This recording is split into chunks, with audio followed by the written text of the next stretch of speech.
stick around. Don't forget to subscribe down below, as well as the notification bell so you can be told when I make a new video. Today is October 1st, which means several things. First of all, it's October 1st. It's the first day of my favorite month of the year. Also, it is the first day of the Trick or Treat-a-thon, which if you've missed it, then I will link it up there as well as down below. My friends and I are hosting a readathon for the month of October. It's super spooky, super fun, and I'm literally so excited to get started. Like, I cannot read until tonight because I have homework that I haven't done yet, so I'm gonna have to wait until tonight. But the first book that I am starting is Mexican Gothic, and I am literally so excited to start reading this. Like, I picked only books this month that I think are going to be like either 4 or 5 stars, hopefully 5 stars, but either way, I picked books that I made sure like I would probably enjoy, so I'm very excited to start reading this month. But I'm buddy reading this with Lisa from Lisa Marie Reads. I will link her channel down below as well. We are reading like 3 of the same books, so we're just like low-key buddy reading 3 different books at once. So this is the first one, but basically this woman goes to the Mexican countryside in the 1950s to answer a letter from her cousin who thinks that her husband is trying to kill her.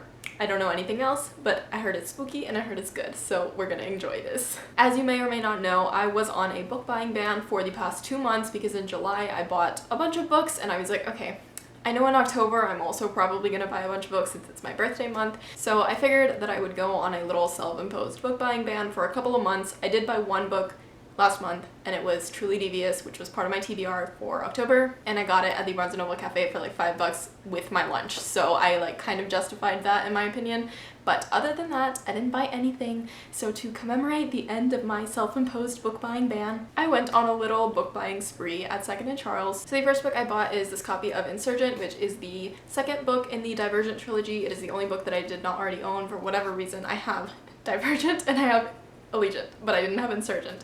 So I don't really care that it's missing the dust jacket because honestly I kind of like the cover of this one. It's like gold, shiny, and green, and it's actually pretty cool. And it was only $1.95 in the Green Books by Color section, so I figured it was a steal. It was time to complete my series if I ever want to reread it. I have all the books now. The next book I bought was another copy of The Kite Runner. This one was $6, a little more pricey than I wanted to spend on a book yesterday. I was just trying to buy like really cheap books, but as you may have seen in my last book haul, I did order The Kite Runner online on Thrift Books with the other 2 books by the same author, and the copy I got was acceptable. It was listed as acceptable, and I guess it is, but like it wasn't really acceptable for me because I don't enjoy reading books that have dirty pages. Like if they're bent or if it's wrinkled, that's fine, but if the book has literal, visible, unidentifiable stains and things stuck to the pages, that's a no for me. Like, I literally cannot touch the book. Like, I won't touch it. It's over there. I relegated it to the corner. As soon as I found out it had, like, weird stuff on the pages, I was like,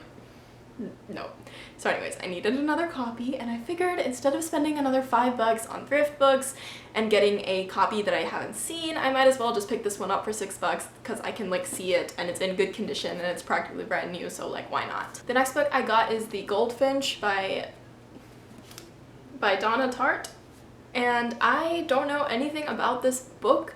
I briefly read the synopsis before I picked it up at the store, and it sounded interesting, but mostly I picked it up because Sydney at Sydney Bookworm, I'm sorry if I said that wrong, but I will link her channel down below as well. She's really cool. You should subscribe. I heard her talking about this book in one of her videos, and she said that she really loved it, and so I figured I kind of like her reading tastes. I think we have sort of similar reading tastes, so I figured I would pick this up and give it a shot. And I think she also, correct me if I'm wrong, I believe she also wrote The Secret History, which I have not read but is on my TBR, so even though this one was not originally on my TBR, I figured $2? This thick white book, like, it's not that bad of a deal, I think, so I went ahead and got it. Next is a book that I mentioned I'm going to return, and that is a copy of 13 Reasons Why. I picked up for $2. It was kind of an impulse buy because I was running low on time. It was like 15 minutes before the store closed, and I was just grabbing books that I thought I might like, and I got this one, and I came home and I thought about it, and I was like, you know, I know it's just $2, but like, that's a coffee I could get instead of reading a book that is notorious for being a terrible representation of mental health. I didn't watch the show for that same reason, and I don't think that, even though some people say the book is better, like the show is based on the book, and I don't know how much they would have changed to make it any less problematic. And I went on Goodreads and I looked at some of the reviews and I was like, okay, yeah, no, like even though some people might have really loved this book, there was a significant portion of people who really despised this book, and I just don't think I want to waste my time on it. The last 2 books that I have are less impulse buy, more books that I'm actually going to read and were already on my TBR. So I have There by Tommy Orange, which is a book that follows, I think, 12 separate stories of Native Americans, and apparently it's really good. It's been on my TBR for a little while, and even though the copy on Amazon is only like $6 for like a brand new one, this one was $2. It doesn't have a dust jacket, and it's yellow on the spine, which I'm not sure where exactly I'm gonna put it on my shelf, but I picked it up, and I'm kind of excited to read it actually, because I don't know when I would have gotten around to actually reading it, so now that I own it, I will definitely read it. Hopefully, I say that as if I read books faster now that I own them, when you all know I have like 15 or 20 books sitting on my shelves that I have not read. I have been cutting down my physical TBR though. I did read several this month, so anyways, I got There, $2. I think that was a really good deal because I've heard this book is really good and I'm really excited to read it. And the finale, the book I was most excited about, is The Shadow of the Wind, which is, as you know, on my Trick or Treat-a-thon TBR, and I got this for $7.90. A little more pricey than the other books I got, which were all like $2, but I think it was worth it because this is in practically brand new condition. Like, there is nothing visibly wrong with this book. There were like 3 other copies at the store. One of them was this same cover, but it had a library sticker on the front. I tried to take it off, didn't work, so I was like, no, not getting that one. The other 2 were like much older copies with different covers. The covers weren't bad. They were cool covers too. I didn't mind having a different cover, but they were like significantly more worn and dirty, and I was only saving like $2. So I got it, and I don't regret it. Like, I haven't read it yet, but the spine is absolutely gorgeous. I don't know if you can see it. The sun is like setting very fast from when I started filming this video. But anyways, it's a floppy paperback. I'm just gonna put that clip of me like doing this at the beginning of the video. So every single one of my videos is now just gonna start with. But anyways, I am so excited to read this book. I don't know when I'm gonna start it, but this is my book for reading only at night. So I think now that we're in like fall, winter time, and the sun sets faster, I have a little bit more leeway than just reading this exclusively before bed. I might read 2 books concurrently and read 1 book like during the day and read this one after the sun has set, but we'll see what happens. Right now I'm gonna start Mexican Gothic tonight, so not starting this one yet, but we'll see what happens. Anyways, that was my little introduction / mini book haul for this vlog. I will see you guys soon, hopefully, once I start reading Mexican Gothic and getting started. I've got my witch mug coffee, and I'm going to hopefully get some more homework done before a meeting I have, and then hopefully after that I can finish more homework and then have time to read before bed, because your girl gets like 8 hours of sleep and is still exhausted. So I don't know if I'm sleeping too much or if I'm not sleeping enough or if I'm just tired for other reasons, but I can't stay awake past midnight and I can't do homework past 11:30. Like, my brain just stops functioning, and I don't know what happened between high school and college, but something happened and it's not helping me out with my time management. So yeah, I need to get everything done before 11:30, and then hopefully I can read for another like 30 minutes before bed. Or maybe if it's very good, I'll stay up a little later and just be tired in the morning more so than usual. But anyways, I'm gonna get to work. I will see you guys in my next update. Bye-bye.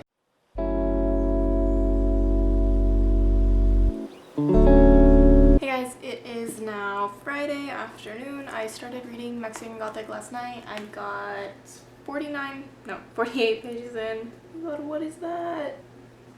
There's a dead spider on my book. When I said I was reading a spooky book, I did not mean I was literally going to have spiders crawling all over my book, making spider webs. This is not what I like about Halloween. I did not consent to this. How do I get it off? Oh my god. Okay, so as I was saying before I got interrupted by Mr. Spider on the back of my book, I started reading Mexican Gothic last night. I got to page 48, the start of chapter 5, and then I stopped because I think it's like about to start picking up the pace. It's been a little bit slow on the exposition side so far, but like not in a bad way. It's just been mostly like her traveling from Mexico City to the countryside house where this story takes place, and then kind of getting acquainted with the people who live in the house already, apart from her cousin. So her cousin, her cousin's husband, and like the rest of the family, which, by the way, is a bunch of white people, and I did not realize that there were white people in this book. There is a little bit of a mention, there's quite a bit of mention of like the eugenics movement and stuff like that, so if you know what eugenics is, like, that's good. If you don't, maybe look up the word. But yeah, there's a lot of that. So I'm intrigued to see which direction this book will take, because I was not expecting the whole family on the husband's side to be French people. So that was an interesting turn of events, but I am excited to see where the story goes. As I said, not much has happened yet. She just like got to this house, so no spoilers obviously, but I'm thinking it's about to start picking up, so I'm excited. Other than that, since today is Friday and I don't have too much to do today, I mean, I have a lot of stuff to do, but obviously I'm gonna put it off until Sunday, so I'm gonna take some time today, hopefully, to go to 2nd and Charles and return 13 Reasons Why, because I don't want to own this book. Hopefully they take it back. I have the receipt and everything, so yeah.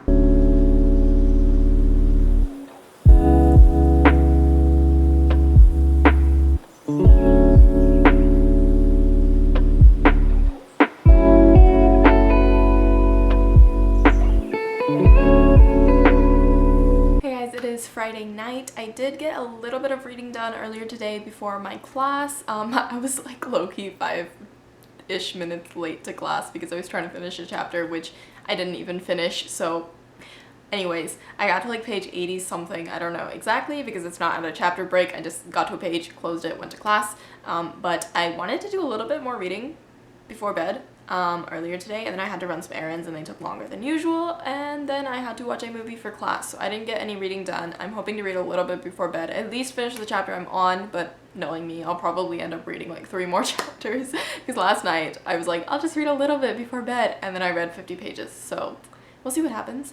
I mean, I don't mind if I get more reading done, but I am pretty tired, so we'll see. But the movie I watched, I did want to tell you guys about because it was so good. It was for my Spanish class, and it's on Netflix as well, so you guys can definitely check it out. I highly recommend it. It's called También la lluvia, or Even the Rain, and it is a fictional account of some historical things. So, backtrack. Okay, it is a fictional account of 2 simultaneous storylines. So these Spaniards go to Bolivia to film a movie about the arrival of Columbus in the Americas.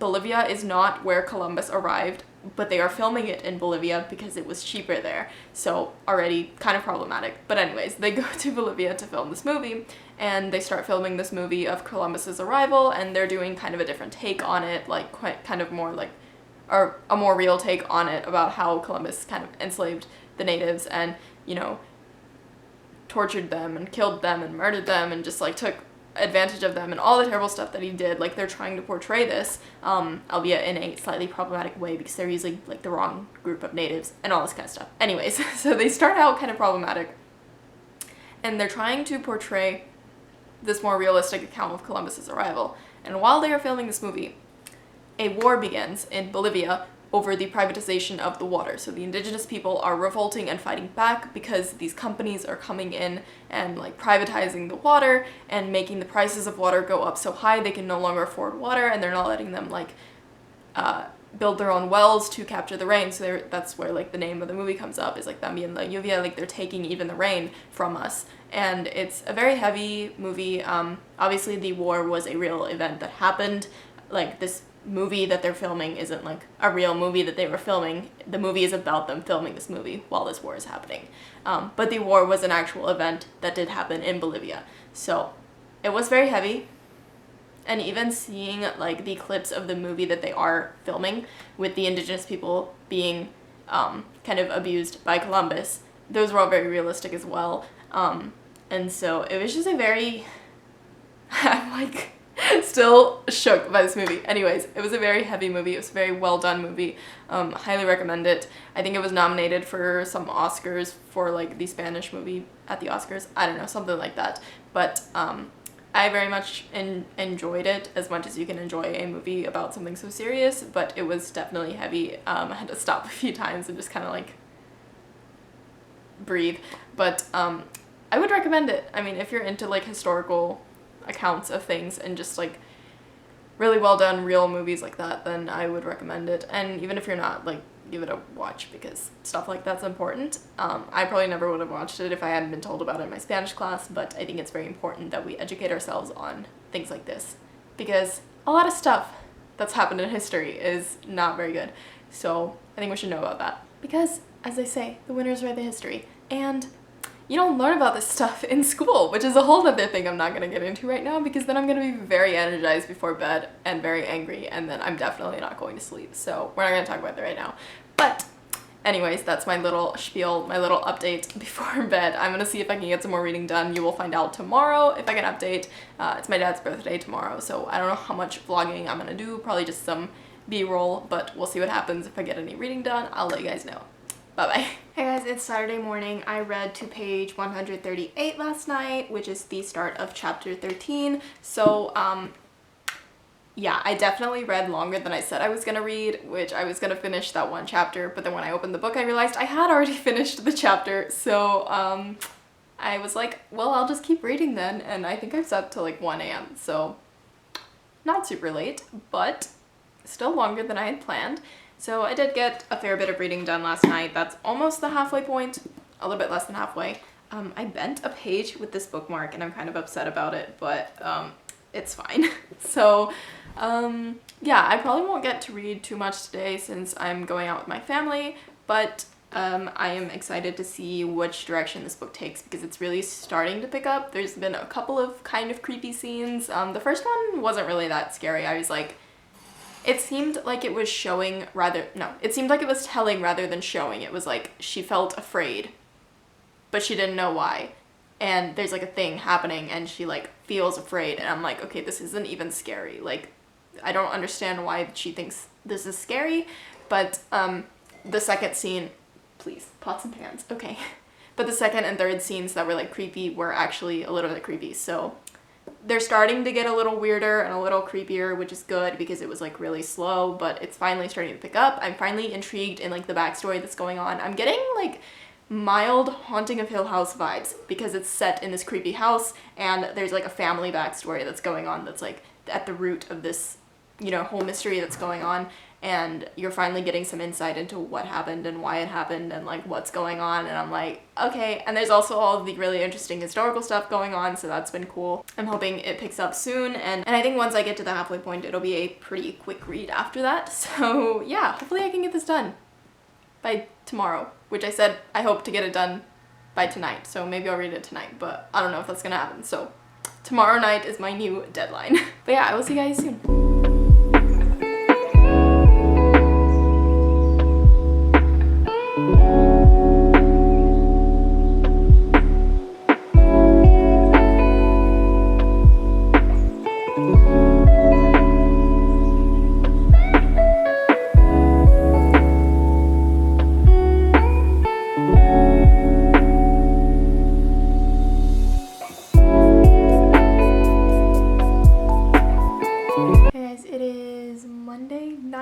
Trying to say Saturday night, but like it's not Saturday, it's Monday. Anyways, it's Monday night. I finished Mexican Gothic some days ago, Saturday night. I finished Mexican Gothic on Saturday night and today is Monday night. Anyways, it's late if you can tell, but I finished this book and I probably mentioned this in one of my past updates, but Lisa and I were buddy reading this book and I'm not gonna speak for her, but I can tell you that neither of us were very happy with the end result. So, needless to say, we are slightly disappointed because this was the first book of our Trick or Treat-a-thon experience, and it was supposed to be really good, and it was gorgeous, and I was so excited for it, and it just wasn't what I was expecting. It wasn't much of anything, to be completely honest. I know a lot of people absolutely love this book, and we were very confused because I'm not saying it's a bad book. I'm just saying literally nothing happened for 200 out of the 300 pages of this book. And what?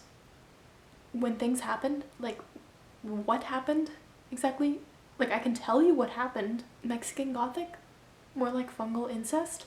I didn't like this book very much. I gave it 3 stars, and that was only because of the last 50 pages. That is why it is at 3 stars. Otherwise, it would be at 2 stars. So, I'm glad I didn't DNF it, because at that point, after 200 pages, it would have been a waste of my time. At least it was a 3 star. but I wish it had been a 5-star. I wish I could have been one of the many, many people who loved this book, but alas, I wasn't. And yeah, it just wasn't for me. So you can argue with me if you want, but I didn't enjoy this book that much, and I'm kind of sad about it. But hopefully the rest of my reads for this month are better. I'm not going to be displaying this front side out anymore, which is kind of sad because this cover is gorgeous, but yeah, I can't. It just wasn't good. First I found a spider on the cover, and then the book wasn't good, and then I found the rest of the spider on the inside of the dust jacket, so I should have just stopped when I found the first spider. Anyways, today I also went to Half Price Books. I'm gonna do another little mini book haul before I put all my books away. First I got If They Come For Us. This was definitely an impulse buy. I saw it and I was like at Half Price Books and my class was about to start on Zoom, and I was just like grabbing stuff because I don't get to go to Half Price Books. Actually, today was my first day going to Half Price Books ever because I don't have one in my town. So anyways, I got some books, and this was the first one I got. It was $5.99, and as I said, I don't like spending money on poetry books, and this is a poetry book, but I'm very glad I got it. I read like 2 of the poems today, and I am speechless. They are absolutely amazing. If you don't know, this book is written by Fatima Ashkar, and she is a Pakistani American poet, and I cannot wait to read this. Like, I'm probably gonna read this month, to be completely honest. It's not super long, and it is so good. Like, I'm gonna highlight like every page in this, and I'm so glad I got it. Like, this cover it's gorgeous. I'm gonna show you guys in like better light later, hopefully, maybe, I don't know, but it's so pretty. Next, I picked up the first 2 picture spines of the Dark Artifices series because I have the 3rd one, which I purchased on an impulse buy from H-E-B whenever quarantine first started, and I went grocery shopping for the first time in the pandemic, and for some reason my brain was like, the world is ending, you need to pick up the 3rd book in the Dark Artifices series because it's at H-E-B and it's a picture spine, and you already have this entire series, but you need you need Queen of Air and Darkness in picture spine. So I got it. Anyways, so now I have to complete the series, so I got these 2. This one was $4.99 and this one was $7.49. A little more expensive, but I guess it evens out, so they were like $5 a piece. Then I spent $2.99 on A Tale of Two Cities, which I probably won't read anytime soon, but I love the Infernal Devices so much, and if you've read the Infernal Devices, you know that A Tale of Two Cities is like mentioned on every other page, and I don't know what they're talking about. I've never read this book. I know nothing about it, and despite having read the Infernal Devices, I still don't know anything about it, so I figured I would read it at some point and broaden my horizons. And the thing I am most excited about in this book haul is the Darkest Minds series. I found the box set. It was just sitting there waiting for me on the shelf when I first walked in. It was $20 for all 4 of these. I was going to order this on Amazon for $28 for this exact same thing, but I saved some money and I got it, and I kind of want to read it this month. So we'll see what happens if I have any self-control, but probably not. I might end up reading the first one. Maybe I won't read Six of Crows and read this instead. We'll see what happens. Anyways, I'm so excited because Andrew recommends this to me like all the time, and it looks amazing. I stopped reading dystopians recently because it feels like we're living in a dystopian, but I'm excited and I might pick it up because dystopians always hit me the hardest and I love them so much. So also, this is gorgeous and it spells dark, and I can't wait to be obsessed. I really want to love this so much because it looks so good. So anyways, that is the end of my first week of the Trick or Treat Readathon. If you enjoyed this video, please give it a thumbs up. Let me know down below what you thought. How's your first week of the Trick or Treat Readathon going? I can't even say the name of my own readathon. Let me know how your readathon week went, how your reading went, how was October going. Tell me all of that stuff. Just don't attack me for hating on Mexican Gothic. I'm sorry, I really wanted to love this book, but I just didn't. Anyways, and as always, don't forget to subscribe because I will be posting new content very soon. Thank you guys for watching. Bye.